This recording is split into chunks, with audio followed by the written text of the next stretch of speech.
दे, एक बात मैं बार बार नहीं दोहराता। पैसा पेड़ पे नहीं उगता।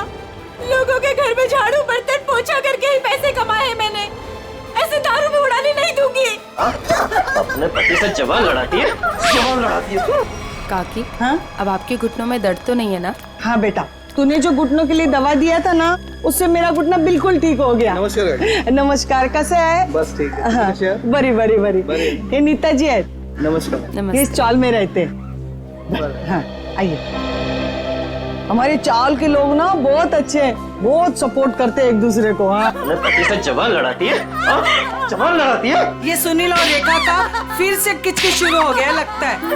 अरे अगर मेरे को दोबारा पैसा लेने से रोका ना, तो मुझसे बुरा कोई नहीं होएगा। तुझसे बुरा और हो भी कौन सकता है? कहा ना मैंने कि मैं पैसे नहीं दूंगी। जवान लड़ाती है, आज तेरे को सबक सिखा के रहेगा मैं। ए सुनील, खबरदार जो उस पे हाथ उठाया तो। देख सविताई, ये मेरा और मेरे बाइकों का पर्सनल मामला है, बीच में कुछ नहीं बोलने का। इसको तो मैं ये तुम्हारा अकेले का मामला नहीं है, सगा साहिल से मामला है यहाँ। हाँ, अगर दोबारा दुखा को तुमने धमकी दी तो तुझे चाल के बाहर उठा के फेंक दूंगा मैं। हाँ, खबरदार, जो किसी ने मेरे मर्द को धमकी दी, वो जैसा भी है मेरा पति है और इसे कोई भला बुरा नहीं कह सकता। सुना तुमने? तुम्हारे इतने जुल्म बर्दाश्त करने के बावजूद भी ये अपना पत्नी धर्म निभा रही है। क्या तुम एक पति होने का कर्तव्य पूरा कर पा रहे हो? देख, अगली बार ना तूने इस पे हाथ भी उठाया या उंगली भी उठाई ना, तो तेरे को मैं जेल में भिजवा दूंगी, समझा? गलती हो गई। गलती हो गई, चल जा अभी। माफी हमसे नहीं, अपनी पत्नी से मांगो। अरे बस जाने दो, चलो नहा लो, मुझे भी काम के लिए निकलना है। चलिए, अच्छा है, सुनील को अकल आ गई आज। सुनील को तो सबक मिल गया, लेकिन इन दोनों का झगड़ा देखकर ना मेरे को मेरे पुराने दिन याद आ गए। आपके पति भी? हाँ, बहुत शराब पीता था, हर वक्त नशे में रहता था, और जब नशे में नहीं रहता था ना, तो इसी तरह जबरदस्ती मेरे से पैसा मांगता था। और आप पैसे दे देती थी? हाँ, क्या करती? और जब मैंने पैसा देना बंद किया ना, तो मेरे सारे गहने, कपड़े, घर का सारा सामान, यहाँ तक कि घर का पूरा अनाज भी बेचना शुरू कर दिया। और फिर एक दिन यही शराब उनको मुझसे दूर ले गई और लीवर फेल हो गया। आई एम सॉरी, मुझे ये सब नहीं पता था। अब आपके पति के बाद आपके घर में कौन कौन है? मेरे 2 बच्चे थे, अनुज और कशिश। भगवान भी इतना निर्दयी है ना, एक एक्सीडेंट में मेरे 2 बच्चों को मुझसे छीन लिया। मैं समझ सकती हूँ कि अपने को खोने का गम क्या होता है। हौसला रखिए, आने वाले दिन खुशियाँ ही खुशियाँ लेकर आएंगे। कल की इसी उम्मीद पे तो मैंने ये एनजीओ की स्थापना की थी, और चाल के सारे परिवार वालों को मैंने अपना परिवार माना। काकी, आप बहुत ही नेक काम कर रही हैं। अच्छा अभी रहने दे, ज्यादा तारीफ मत कर मेरी। हाँ चल अंदर चल, मैं तेरे को ना गरम गरम चाय पिलाती हूँ। हाँ अरे नहीं काकी, मुझे ना लेट हो रहा है और आज ही मुझे कॉलेज भी जाना है अपने थीसिस का फॉर्म भरने। तो हम शाम को मिलते हैं चाय पे? पक्का ना? संभल के जाना। हाँ? आज तो बहुत लेट हो गई।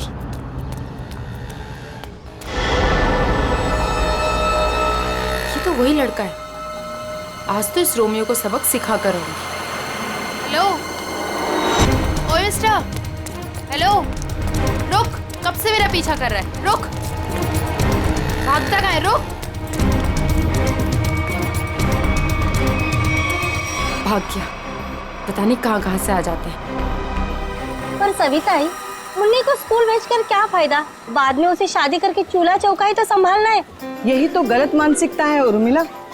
शिक्षा ग्रहण करने के लिए जितना अधिकार लड़कों का है ना, उतना ही लड़कियों का भी है। आज हमारे देश में ज्यादातर परिवारों में महिलाएं उतना ही आर्थिक सहयोग देती है जितना कि पुरुष। क्यों नीता, मैंने ठीक कहा ना? बिल्कुल कहा। आज के जमाने में स्त्री का अस्तित्व उसके पिता या पति पे निर्भर नहीं करता।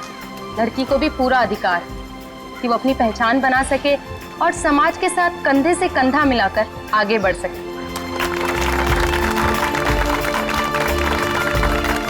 क्या बात है, आप दोनों के विचारों से हम सब सहमत हैं। हाँ तो मुन्नी का स्कूल जाने का पक्का हो गया। हाँ, पक्का।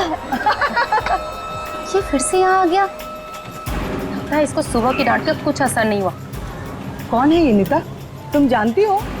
नहीं काकी, पता नहीं कौन है और कहाँ से आया है, लेकिन रोज मेरा पीछा कर रहा है। अरे पहले क्यों नहीं बताया? चलो जमकर खबर लेते हैं आज इसकी। चलो चल।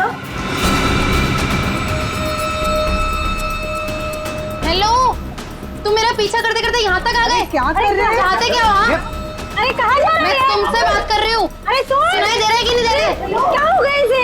अरे सीढ़ी, अरे ये तो छत, अरे सुनो, छत के ऊपर जा रहा है। कहाँ जा रहे हो? एक किधर जा रहा है ये?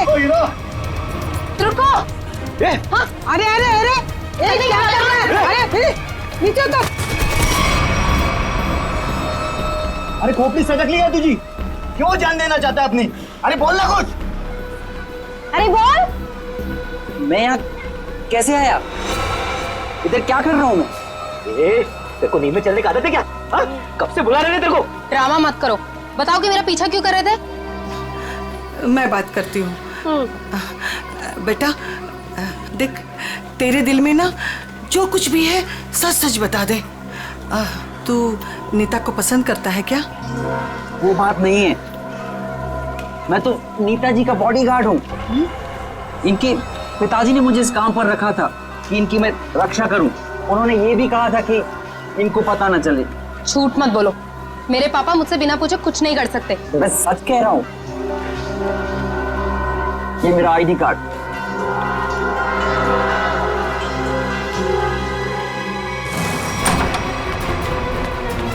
अरे नीता बिटिया, अरे अभी हम तुम्हारे बारे में ही बात कर रहे थे। नमस्ते अंकल। नमस्ते बेटा। क्या बात है बेटा, अंकल से नमस्ते और पापा से हेलो हाय कुछ भी नहीं? मैं आपसे बहुत नाराज हूँ। ऐसा मैंने क्या कर दिया? आप जानते हैं ना कि मैं मंगलावाड़ी चौल में अपनी रिसर्च कर रही हूँ। मुझे उन लोगों के रहन सहन, उनका गुजर बसर वो सब जानना है, इसलिए तो मुझे उनके बीच में रहना पड़ रहा है। हाँ बेटा, तो मैंने आपको अनुमति दे तो दी थी ना चौल में रहने की। अनुमति दी, वो ठीक है, लेकिन वो बॉडीगार्ड, वो मेरे पीछे क्यों आ जाता है बार बार? देखो बेटा, मैंने बॉडीगार्ड इसलिए रखा था कि मैं चैन की नींद सो सकूं और मुझे यकीन रहे कि मेरी बिटिया वहां पर सुरक्षित है। पापा, मैं कोई बच्ची थोड़ी हूँ, अपनी देखभाल कर सकती हूँ। शेखर अंकल, समझाइए ना पापा को। पापा के लिए तो तुम हमेशा बच्ची ही रहोगी। 50 साल की हो जाओगी ना तब भी। आप भी ठीक है, आप भी ना पापा की तरफदारी कर लो। अरे नहीं बेटा, हम तो आपकी ही तरफ हैं। देखो रतन, ये अच्छी बात नहीं है भाई। नीता बिटिया को उसकी पर्सनल स्पेस मिलनी चाहिए। लेकिन शेखर, तुम्हें तो पता है ना शहर में जुर्म कितने बढ़ गए। अब मैंने एक बॉडीगार्ड रख लिया तो कौन सा पहाड़ टूट गया यार। मुझे ना आपसे कोई बहस नहीं करनी। कल मेरा जन्मदिन है और ये मेरा जन्मदिन का गिफ्ट कि नो बॉडीगार्ड। अरे हाँ, कल तो नीता बिटिया का जन्मदिन है। अरे यार, मैं तो बिल्कुल भूल ही गया था। लेकिन मैं कैसे भूल सकता हूँ मेरी प्यारी प्यारी बिटिया का जन्मदिन। मैंने जन्मदिन की खुशी में एक बहुत बड़ी पार्टी रखी है। पार्टी? ठीक लगा ना बेटा? Happy birthday Neeta. Thank you so much, please enjoy. Neeta बेटा, जन्मदिन की ढेर सारी शुभकामनाएं। भगवान करे तुम्हें मेरी भी उम्र लग जाए। थैंक यू सो मच काकी। पापा, ये सविता काकी है, मैंने बताया था ना आपको इनके बारे में। हाँ, नमस्ते नमस्ते। हमारी बिटिया आपकी बहुत तारीफ करती। आपकी बेटी भी बहुत बहुत अच्छी है। Thank you very much. ये है मेरे बिजनेस पार्टनर शेखर। नमस्ते। नमस्ते, आपसे भी मिलकर बहुत खुशी हुई। मुझे भी बहुत खुशी हुई आपसे मिलकर। Ankit, many happy returns of happy birthday. Thank you so much. अरे sir, looking handsome sir. Thank you. अच्छा सर, कल हमारे नए प्रोजेक्ट की मीटिंग फिक्स हुई है, सुबह 10 बजे। 10 बजे, ओके डन। हेलो जी, ये मेरी बर्थडे पार्टी है, आपका ऑफिस नहीं, तो ये जो अपना काम है ना ऑफिस तक ही रखिए। सॉरी बेटा, सॉरी। आई एम सॉरी, आज काम की कोई बात नहीं हो गई, ठीक है। चलो अब केक काटे। पापा बस एक मिनट, छोटा सा सरप्राइज है। रामू, श्याम, जल्दी से सारे मेहमानों के चश्मे ले आओ। चश्मे? चश्मे? ये देखिए रंग बिरंगे चश्मे। सो आज का थीम है गॉगल्स, तो ये सबको पहनने हैं। Okay guys? Very innovative idea. तो मेरी ड्रेस से मैच कर रहा है ना? हाँ। तो मैं अभी नहीं लगाऊंगी, मैं केक काटने के बाद लगाऊंगी। चलो चलो केक काटते हैं। हाँ।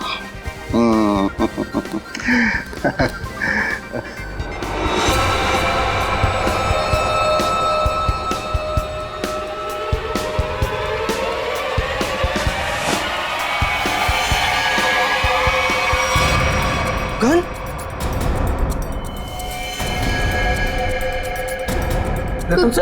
रतन ये क्या कर रहा है यार? गोली लग जाएगी। ये असली की नकली यार। Good bye Shekhar. Ratan good bye रतन।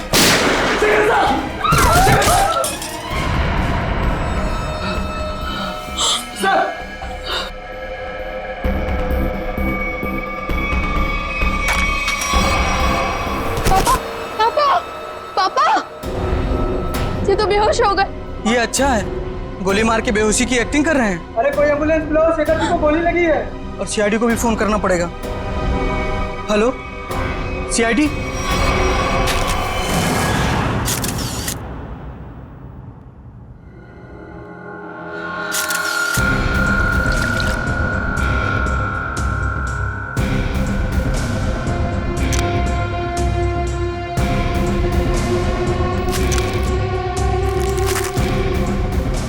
गोली सीधे सीने पे मारी गई है।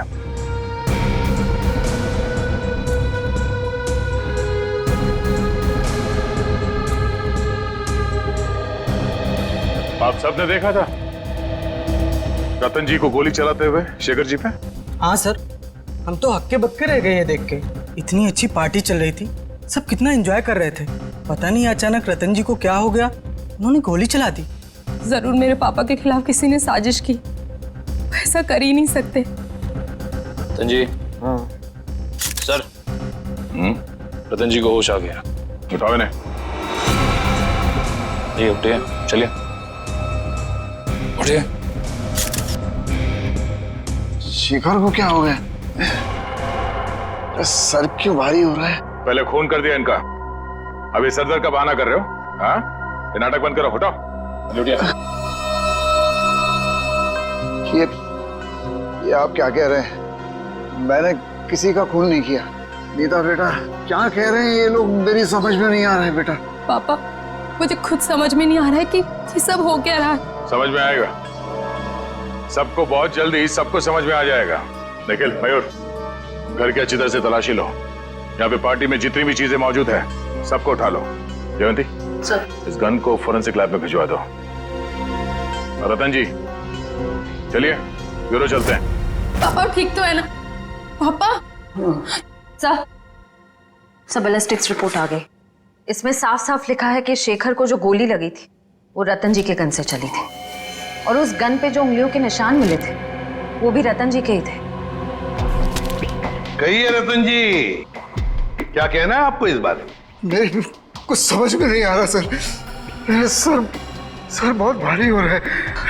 ऐसा लग रहा है जैसे किसी गहरी नींद से जागा हूं मैं। कोई डरावना सपना देखा है मैंने। हाँ मगर क्या करे, शेखर जी की मौत तो कोई सपना नहीं है। सारे सबूत यही कह रहे हैं कि शेखर का खून तुमने किया है। मैंने कोई गोली नहीं चलाई सर। आप मुझ पर यकीन क्यों नहीं कर रहे सर? तो फिर वो गोली क्या अपने आप शेखर जी के शरीर में गई? कुछ याद नहीं आ रहा है मुझे।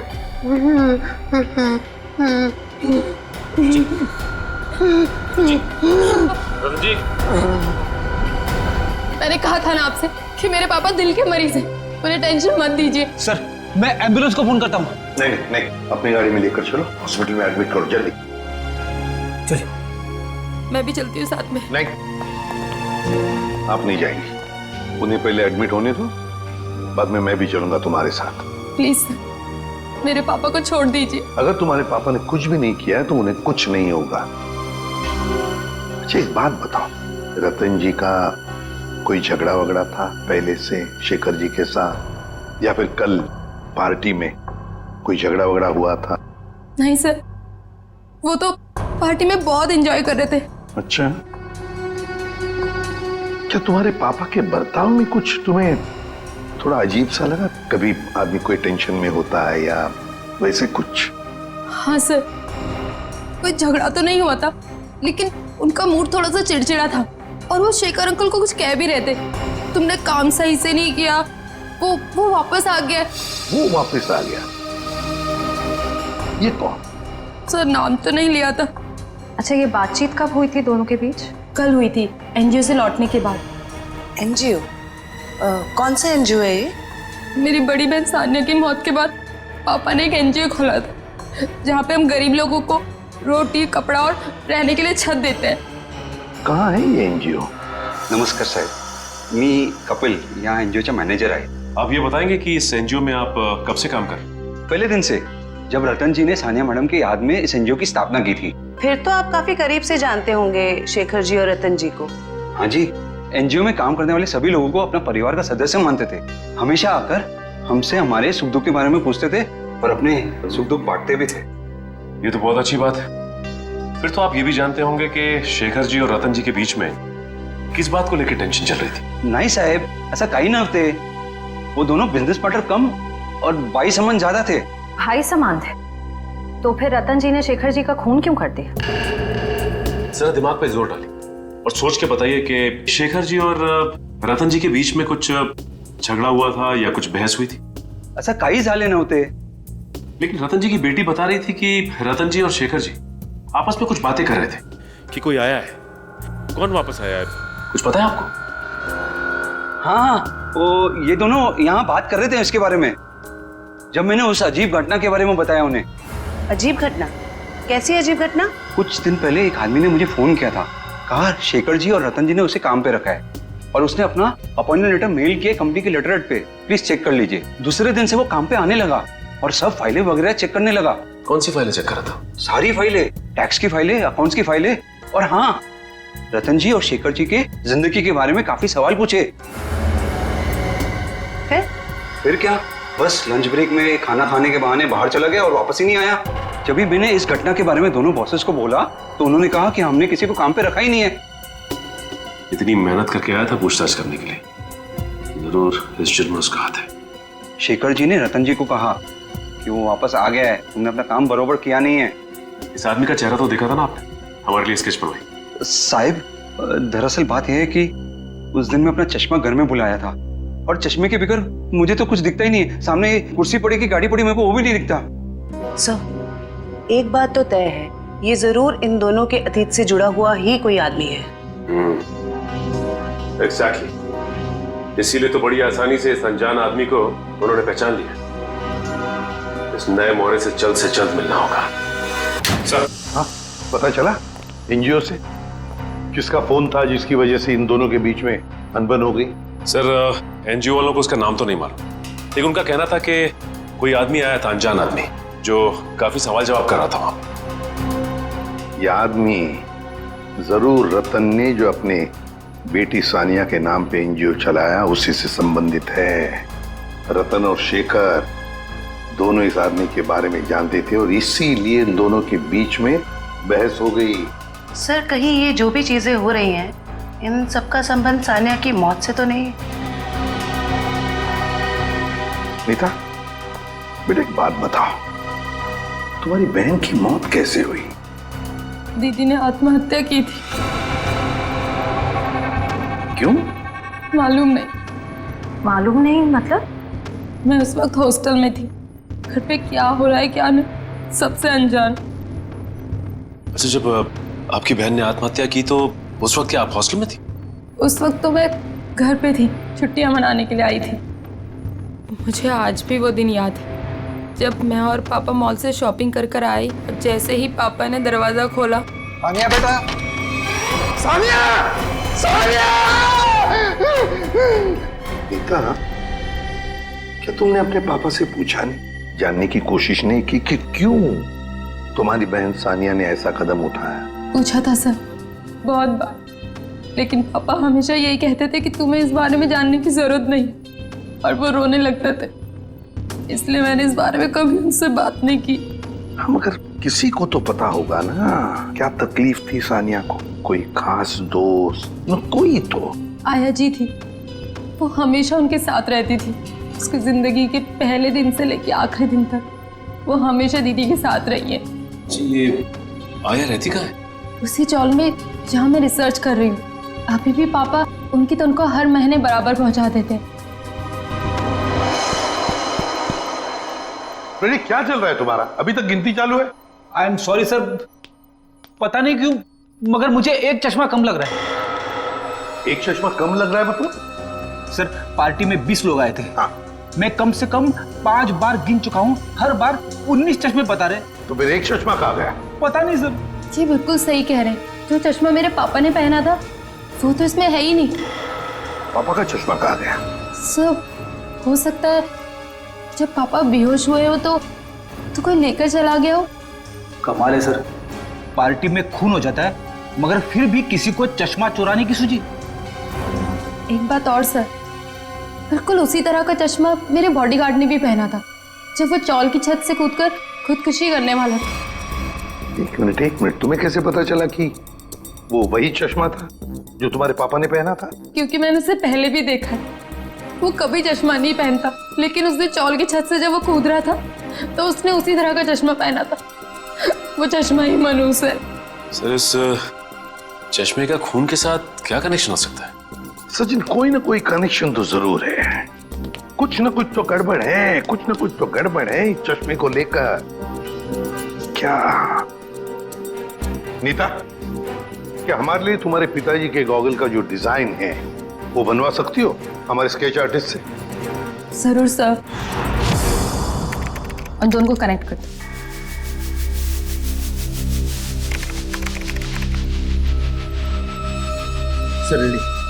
ठीक है, थैंक यू। कमाल का डिजाइन है ये इस चश्मे का। सर ये चश्मा तो कस्टम मेड लगता है, क्योंकि रेडीमेड चश्मों की डिजाइन ऐसी नहीं होती।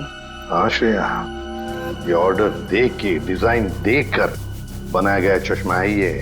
पता लगाना पड़ेगा शहर में ऐसी कौन सी दुकानें हैं, कितनी दुकानें हैं ये इस तरह के चश्मे बनाती हैं।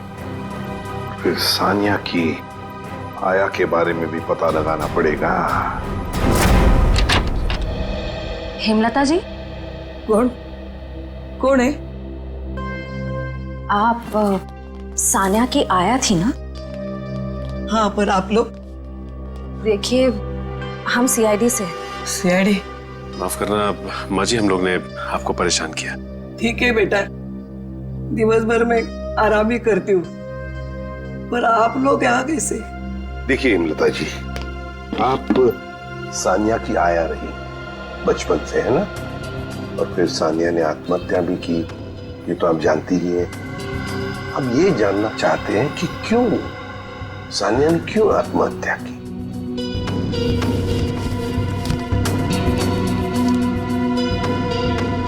बहुत दिनों बाद इन बूढ़ी आंखों को आप लोगों ने नम कर दिया। हम आपका दुख समझते हैं। मैं हूँ जिम्मेदार, मैं हूँ। या तो रतन जी को मैंने मनाना चाहिए था उस रिश्ते के लिए, वरना सानिया को मजबूर करना चाहिए था वो लड़के को भूलने के लिए। लड़का? कौन लड़का? जिससे वो प्यार करती थी। प्यार करती थी? अच्छा, तो फिर हुआ क्या? वही अमीर गरीब लड़का गरीब था ना। एक दिन अचानक वो लड़का कहीं दूर चला गया। महीनों इंतजार करती रही सानिया, न खाती थी न पीती थी, वो अपने बंद कमरे में रोती रहती थी। वो लड़का कौन है, कहाँ रहता है, क्या उसका कोई टेलीफोन नंबर वगैरह है आपके पास? नहीं, सानिया ने कभी उसका नाम या पता नहीं बताया अभी। चल ठीक है, कोई बात नहीं। सॉरी, हमने आपको बहुत तकलीफ दी। आराम कीजिए। सर, सोच रही हूँ दया सर के लिए एक चश्मा ले लूँ। दया का बर्थडे आने वाला है क्या? नहीं सर, वो हमेशा ना मुझसे उखड़े उखड़े रहते हैं, इसीलिए। अच्छा, गिफ्ट देके उनको खुश करना चाहती हो? नहीं सर, उन पे बहुत अच्छा लगेगा, इसलिए। बाद में देखते हैं। Excuse me. जी कहिए, किसके लिए चश्मा दिखाऊं? एक मुजरिम के लिए। मुजरिम के लिए चश्मा? मैं कुछ समझा नहीं। जरा ये डिजाइन देखो चश्मे की। ये आपने ही बनाया था? जी हाँ। आपको पसंद है? आप लोगों के लिए भी बनवा दूं? नहीं नहीं, आप हमें माफी कीजिए। आपका बनाया हुआ ये चश्मा पहनकर लोग उल्टी सीधी हरकतें करने लगते हैं। कोई छत पे पहुंच जाता है छलांग लगाने, तो कोई किसी को गोली मार रहा है। क्या मजाक कर रही हैं आप? ये सब मेरे चश्मे की वजह से हो रहा है? हम मजाक के मूड में नहीं है। सीआईडी? अब जरा ध्यान से बताओ, किसके लिए बनाया था ये? एक मिनट सर। सर, ये कोई अभिषेक नाम का आदमी था।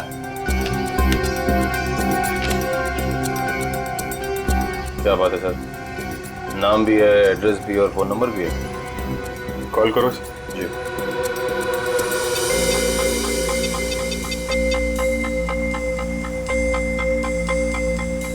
सर, नंबर गलत है।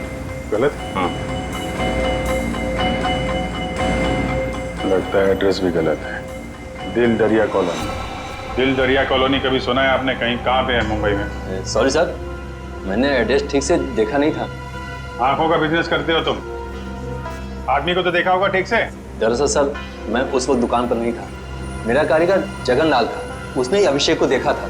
बुलाइए जरा ये जगनलाल जी को। जगनलाल जी साहब, ये लोग सीआईडी से हैं। जरा इन्हें बताओ, ये खास डिजाइन वाला चश्मा किसने बनवाया था? साहब, वो बड़ा ही अजीब आदमी था। बड़ी सी टोपी पहन रखी थी, आंखों पर काला चश्मा लगाया था, और ना जाने कितने दिनों से उसने दाढ़ी नहीं की थी। काफी लंबी दाढ़ी थी उसकी। ओह, नाम और एड्रेस की तरह हुलिया भी नकली। कुछ और याद आता है इस आदमी के बारे में? हाँ सर, अक्सर जो लोग चश्मा बनाते हैं ना, वो सामान हमारे दुकान से ही लेते हैं, लेकिन वो खुद अपना सामान लेके आया था। फ्रेम, कांच और एक अजीब सी छोटी सी चीज उसने लगाई थी चश्मे में। छोटी सी चीज? अच्छा, उस चीज के बारे में कुछ बता सकते हैं आप? अपने मोबाइल का सिम कार्ड होता है ना, उससे भी छोटी चीज थी। और साहब, चश्मा बनने के बाद उसने मुझे पहनने भी नहीं दिया। मुझे फिटिंग चेक करवानी थी तो बोला चश्मा गंदा हो जाएगा। ये भी कोई बात हुई? कोई बात नहीं। आप जरा ये मेरा कार्ड रखिए। अगर वो आदमी दोबारा आए या दिखाई पड़े तो मुझे फोन करना, और उसको नहीं बताएंगे। इतना तो समझते हैं ना आप? समझ गए सर। सर, हाँ, ये रोहन और मीशा है। ये सानिया के बड़े अच्छे दोस्त थे। घबराओ मत। देखो, हमने तुम्हें यहाँ कुछ सवाल पूछने के लिए बुलाया है। कैसे सवाल सर? सानिया के बारे में। क्या तुम लोगों को पता है सानिया ने ऐसा क्यों किया, क्यों आत्महत्या की?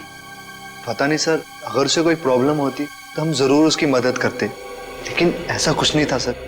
एक बात बताओ, क्या सानिया का कोई बॉयफ्रेंड वगैरह था? कोई लड़का था उसकी जिंदगी में?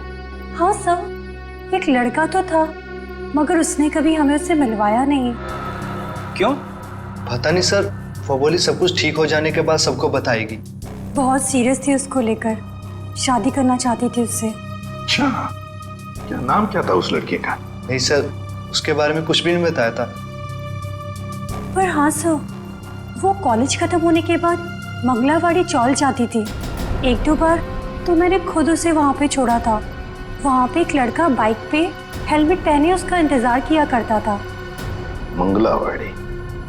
चलो, थैंक यू वेरी मच, तुम दोनों जा सकते हो। मंगलावाड़ी चाल? सर, नीता तो वहीं पे रिसर्च करती थी। और उसकी बहन सानिया, नीता की बहन सानिया जिस लड़के से मिलने जाती थी, वो मंगलावाड़ी चाल में ही रहता है। मंगलावाड़ी चाल में। कुछ समझ गए? समझ गया सर। मतलब ये नीता उस लड़के को जानती है, मगर जानबूझ के हमसे छुपा रही है। हाँ, मंगलावाड़ी चाल। इस लड़की को देखिए, क्या आप में से कोई भी इसे जानता है, कभी देखा है? हाँ, ये अक्सर हमारे चौल में आया करती थी उस लड़के से मिलने। कौन सा लड़का? मनोज नाम था उसका, इसी चाल में रहता था वो। रहता था मतलब अब नहीं रहता? वो दरअसल कुछ साल पहले उसे सजा हो गई थी। अब तक तो सजा पूरी भी हो गई होगी, पर वो वापस लौटा नहीं। क्या क्या किया था उसने? सर, पक्के से तो पता नहीं, पुलिस कह रही थी चोरी चकारी का इल्जाम है उस पर। मनोज, चल, thank you very much. Sir, जिस मनोज की आप बात कर रहे हैं उसका तो सर कोई भी पुलिस रिकॉर्ड नहीं है। सुमी जी, ये कैसे हो सकता है जबकि मंगलावाड़ी चाल में रहने वाले लोगों ने हमें बताया कि 5 साल पहले मनोज को उसी चाल में से गिरफ्तार किया था। सर, सारी फाइलें आपके सामने रखी हुई हैं। 5 साल के सारे रिकॉर्ड आप देख चुके हैं, मगर कहीं भी इस नाम का कोई शख्स नहीं है। हो सकता है मनोज की फाइल गुम हो गई। ऐसा कैसे हो सकता है सर? क्यों नहीं हो सकता? तो फिर मनोज की फाइल मिल क्यों नहीं रही है? हो सकता है सर आपको कोई गलत इंफॉर्मेशन मिल गई हो, या फिर इस नाम का कोई शख्स हो ही ना, या फिर चौल वालों ने आपसे झूठ बोल दिया। होने को तो यह भी हो सकता है कि मनोज की फाइल यहां से जानबूझकर गायब की गई।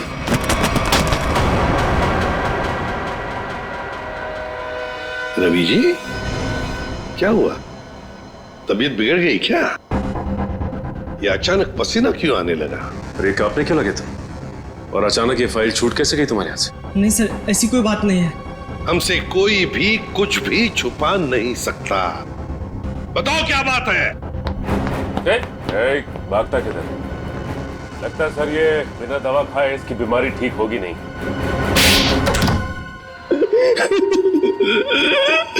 सर मुझे माफ कर दीजिए, मेरे पैसों के कारण मैंने उसकी फाइल जला दी। शर्म आनी चाहिए तुम्हें। पैसों की लालच में तुमने मुजरिम की मदद की, और तो और अपने नौकरी से गद्दारी की, अपने देश से भी गद्दारी की तुमने। कौन से जेल में है मनोज? सर, तिलक नगर जेल में था। 7 साल की सजा थी उसे। अच्छे व्यवहार के कारण 4 साल में उसे रिहा कर दिया गया। सर, अगर वो अच्छे बर्ताव के लिए रिहा हो ही रहा था तो फिर रिकॉर्ड नष्ट करने के लिए उसे घूस देने की क्या जरूरत थी? सचिन, शेखर और रतन, इन दोनों के बीच में जो बहस हुई थी उसमें शेखर बोल रहा था कि वो वापस आया है, तो फिर जरूर वो मनोज के बारे में बात हो रही थी। सर, उस चश्मे वाले का फोन। हाँ सर, मैं जगन्नाथ चश्मे वाला। सर, अभिजीत सर का फोन नहीं लग रहा था, इसलिए मैंने आपको फोन किया। हाँ बोलिए। सर, वो आदमी फिर आया था चश्मा बनाने। अब इस वक्त कहाँ है वो आदमी? सर, वो जाते वक्त फोन पे बात कर रहा था। कह रहा था कि किसी विद्युत नगर जा रहा है, सेक्टर 5। विद्युत नगर? नीता भी तो विद्युत नगर में रहती है। माय गॉड, नीता की जान को खतरा है। हाँ एसीपी सर, हम नीता के घर पहुंच गए हैं।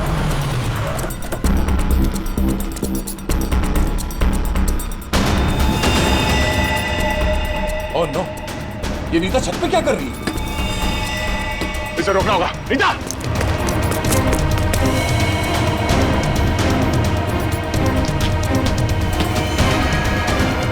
नीता!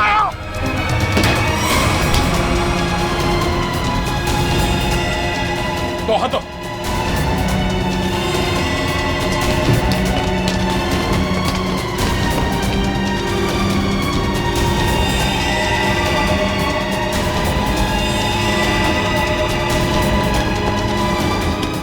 पकड़ो। आजाओ, आजाओ। मयूर, चश्मा। ये क्या कर रही थी तुम? अपनी जान क्यों दे रही थी? जान दे रही थी? मैं क्यों अपनी जान दूंगी? तुम छत पे क्या करने आई थी? छत पे? मैं छत पे क्या कर रही हूँ? मुझे कुछ याद नहीं आ रहा। मैंने वो चश्मा पहना था और पता नहीं, मेरा सर दर्द हो रहा है। सर, इस केस में ये क्या हो रहा है? लोग अचानक खुदकुशी करने चले आते हैं। सारे हादसों में एक चीज कॉमन है, ये चश्मा। ये चश्मा पहनने से पहले क्या हुआ था वो तो याद है ना तुम्हें? हाँ सर। नीता, मुझे पता है तुम पर क्या बीत रही होगी, लेकिन तुम चिंता मत करो, सब ठीक हो जाएगा। काकी, ये क्या है? ऐसी हालत में मुझे ये गिफ्ट तुम्हें देते हुए बहुत अजीब लग रहा। गिफ्ट? हाँ, तुम्हारा बर्थडे था ना, तो हमारे चौल के बच्चों ने अपने हाथों से बड़े प्यार से तुम्हारे लिए गिफ्ट बनाया।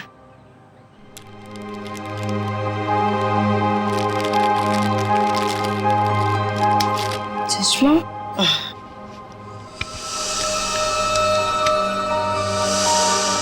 ये सविता जी कौन? सविता जी मंगलवाड़ी चौल में रहती हैं। बड़ी नेक औरत है। ये कितनी नेक औरत है ये तो उनसे मिलने के बाद ही पता चले। अरे अरे अरे अरे सविता जी, लगता है हम लोग गलत वक्त पर आ गए। कहीं जा रही थी आप? हाँ, वो कुछ जरूरी काम आ गया था, इसलिए मैं कलकत्ता जा रही हूँ। लेकिन क्या करें, अब आप कलकत्ता जा नहीं पाओगी। क्यों नहीं जा पाऊंगी? वो क्या है ना कि मुजरिमों को यहाँ खुले घूमने की आजादी नहीं। मुजरिम? कौन मुजरिम? शराफत का नकाब उतार। नीता ने हमें सब कुछ बता दिया है। मेरे को कुछ काम है, मैं आप।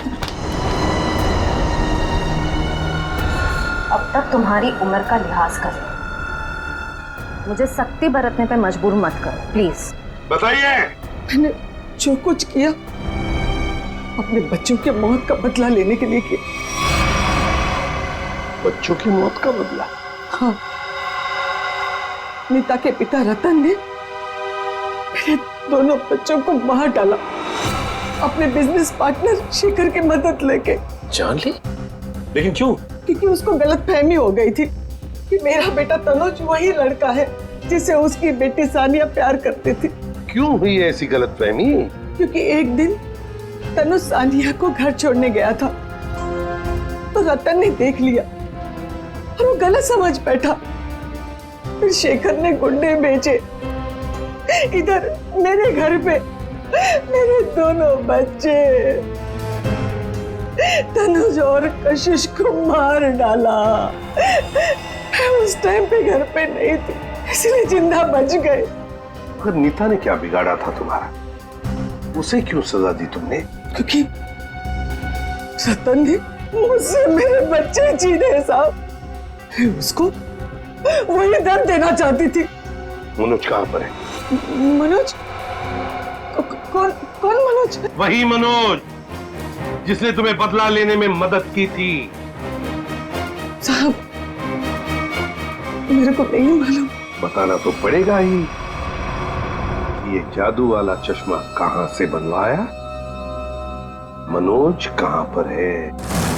आइए आइए जनाब, आप ही का तो इंतजार था। आइए। बड़े खुश नजर आ रहे हो, क्या बात क्या है? बात ही ऐसी बॉस, आज मैं आपको एक कमाल का जादू दिखाता हूँ। देख साउंड के मेरे पास मजाक करने के लिए वक्त नहीं है, जल्दी बता। अरे यार 2 मिनट, हमेशा काम करते रहते हो, जरा जादू देखो प्लीज प्लीज। तारिका लेके आओ। एक देखो देखो देखो क्या होता है, देखो। ये लीजिए। Very good. सचिन यार तुम ये जरा चश्मा पहन लो। चश्मा? लेकिन मैं ही क्यों सर? अरे पहनो पहनो, मैं हेल्प करता हूँ तुम्हारी। अब सचिन जरा ध्यान से देखो और बताओ कि ये चश्मा वहां से ला करके किसने दिया? अरे सर कैसी बात करते हैं? तारिका ने। नहीं सचिन, गौर से देखो, ये चश्मा वहां से उठा करके तारिका नहीं श्रेया लेकर के आई। मैं? अरे सर कैसी बात कर रहे हैं आप? आपके सामने जो खड़ी है वो तारिका है और जो यहाँ खड़ी है वो श्रेया है। सचिन जरा गौर से देखो और फिर बताओ, तुम्हारे सामने जो खड़ी है वो तारिका नहीं है, वो श्रेया है। सचिन। हाँ सर, मेरे सामने जो खड़ी है वो श्रेया है।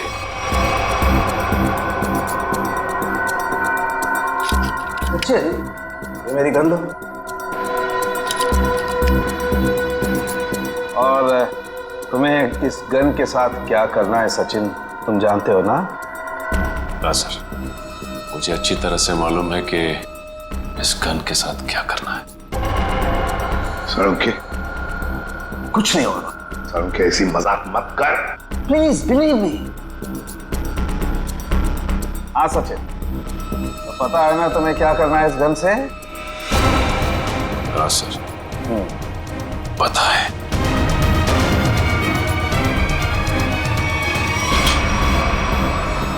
लाओ सचिन, ये गन मुझे दे दो। अब ये चश्मा भी तुम्हारा उतार देना है। बैठ जा, बैठ जा। जो क्या रहे सर भारी और सचिन, अभी अभी आपने मुझे मारने की कोशिश की, मुझ पर गोली भी चलाई। वो तो गन खाली थी इसलिए। ये तुम क्या कह रही हो? मैं तुम्हें मारने की कोशिश क्यों करूंगा? मैं तुम्हें गोली क्यों चलाऊंगा? रिलैक्स रिलैक्स, मैं बताता। बस ये बहुत ही स्पेशल चश्मा है। इस चश्मे में एक डिवाइस लगी हुई, एक ऐसा यंत्र जिसकी वजह से जो इंसान इस चश्मे को पहनता है वो सम्मोहित हो जाएगा, hypnotize। और ये नैनो डिवाइस है जो वॉइस रिकॉर्ड करता रहता है। तो जिस इंसान ने चश्मा पहना है उससे ये बताता रहता है कि उसे एग्जैक्टली करना क्या है। आपने जो मुझ पर गोली चलाई वो भी इसी डिवाइस की वजह से। इसलिए वो आवाज आ रही थी। लेकिन ये आवाज हमें सुनाई क्यों नहीं दी? वो इसलिए क्योंकि वो आवाज बहुत ही ज्यादा धीमी है। बॉस, वो आवाज इतनी कम है कि बाजू में खड़ा इंसान भी वो आवाज सुन नहीं सकता है। और जैसे ही ये चश्मा उतारा जाता है, आदमी भूल जाता है कि उसने जब वो चश्मा पहना था क्या किया था उस वक्त। एग्जैक्टली। और इसीलिए रतन जी को ये याद नहीं था कि इन्होंने शेखर पे गोली चलाई। और उस बॉडीगार्ड को भी इसीलिए पता नहीं चला कि वो कब छत पर गया और कब छलांग लगाई। ये सारा इस मनोज का किया हुआ कर्म है। अब वो वक्त आ गया है जो मैंने अपनी पूरी जिंदगी में किया, वो सारे कर्मों का हिसाब होगा। अफसोस पाप का घड़ा पुण्य से भी भारी है, लेकिन मेरी जैसी औरत का जीने का कोई अधिकार नहीं है, कोई अधिकार नहीं है। उम्मीद करती हूँ अगले जन्म में अच्छा इंसान बनने की कोशिश करूंगी।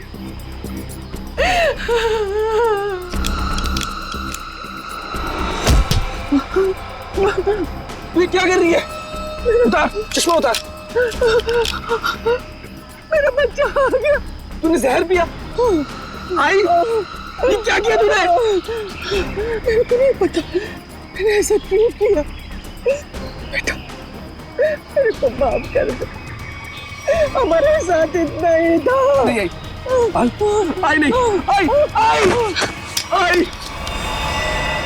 जिस किसी ने भी तेरे साथ ऐसा किया है माँ, तेरी कसम उसे छोड़ूंगा नहीं मैं। अब पता चला किसी अपनों पर वो मौत का चश्मा लगाने के बाद कैसे लगता है। चलो अब तुम्हारे आंखों पे कानून का चश्मा चढ़ाते हैं। कहाँ भाग रहे हो? रुक, सचिन उधर से पीछे जाओ उसके।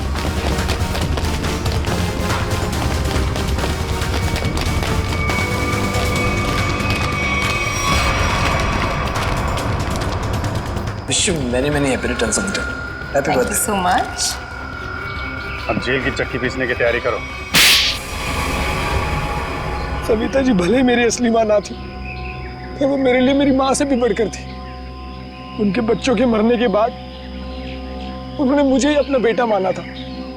मतलब तनुज और कशिश के बाद? हाँ, उन दोनों बच्चों की मौत कोई हादसा वादसा नहीं थी, बल्कि उनका खून हुआ था, जिसे किया था नीता के पिता रतन कुमार ने। और मुझे झूठे रॉबरी के केस में फंसाया भी उन्होंने ही था। इसलिए मैंने प्लान बनाया, बदला लेने का प्लान। और रतन की कंपनी में ही नौकरी कर ली, लेकिन रतन ने तुम्हें पहचाना नहीं? रतन और शेखर ने मुझे नहीं पहचाना, क्योंकि उन्होंने मुझे कभी देखा ही नहीं था। और इसी बात का मैंने फायदा उठाया, और जेल से छूटने के बाद ना ही मैंने सविता माँ के बच्चों का बदला लिया, बल्कि अपनी सान्या, जिसे मैं इतना प्यार करता था, उसकी भी मौत का मैंने बदला लिया। हमारे पास चले आते, हम तुम्हें न्याय दिलाते। कानून पर से तो विश्वास ही उठ गया था मेरा, इसलिए मैंने खुद ही न्याय करने की सोची। नीता से दोस्ती की, फिर उसे मार दिया। सान्या से प्यार करते थे तुम, इसे प्यार कहते हो? उसकी बहन की जान लेने चले थे तुम। वो तो अच्छा हुआ हम लोग वक्त पे पहुंच गए, और उसे बचा लिया। क्या नीता जिंदा है? हाँ जिंदा है। बहुत कोशिश की ना तुमने उसे मारवाने की। उसके बॉडीगार्ड को भी वो चश्मा पहना दिया ताकि वो आत्महत्या कर ले, मगर नहीं, तुम्हारा प्लान वैसे ही फेल हो गया। हाँ, मगर रतन का प्लान फेल नहीं हुआ।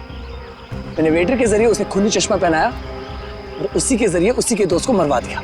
और फिर हमारे आने से पहले वो चश्मा तुमने गायब कर दिया। तो फिर वो चश्मा सविता के जरिए तुमने नीता तक पहुंचा।